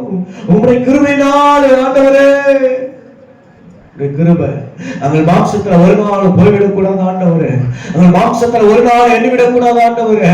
அங்கள் கிருபையில நாங்கள் நிலைத்திருக்கிற பிள்ளைகளா, அங்கள் கிருபையில நிலைத்திருக்கிற பிள்ளைகளா, அங்கள் கிருபையில நிலைத்திருக்கிற பிள்ளைகளா, கர்த்தரை ஆசீர்வதிங்க ஆண்டவரே.